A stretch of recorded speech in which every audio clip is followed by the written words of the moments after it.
Grief is a huge thing to get over. Today, a good friend of mine passed away on this day. And it was all of a sudden. I remember like it was yesterday when I got the text message saying that she passed. To some, she was Sister Pam. To some, she was Auntie Pam. To others, she was their friend Pam. The reality is, it doesn't matter if it's my friend who passed away or if it's your loved one who passed away. Grief is tough for anyone. And then when you have, in the month of March, everyone knows my story. March is not the month for me. And I've built a legacy on trying to build up others. But the month of March is when I really need to be poured into more than any other month throughout the year. Because it's the month where my brother passed away. Same month, I remember getting a phone call down at a funeral. At the time I was married, it was my wife's family funeral for her aunt. Just dropped them off at the hotel. I got the phone call about my cousin, my first cousin, my only real first cousin I met. And the reason I met him was really through the death of my brother.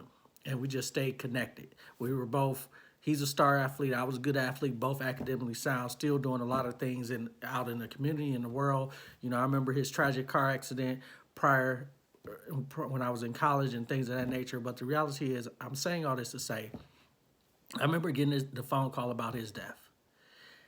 And it tore me apart. I remember getting out my car, going back into the hotel room. Before I hit the door, I broke down crying. It tore a grown man apart. And just to think about the things that have also happened in March, losing a dear friend of mine on this day, call her Sister Pam, and she was a phenomenal woman. Every time I saw her, always smiling, always friendly, always introducing me to new people. And the reality is, it's people like that that will always have a lasting impact on your life. It's people in your life who always have you think, moments and times where you always think about the loved one you lost, the friend that you lost. So regardless of how you're grieving right now, I just want you to know, take time to really reflect.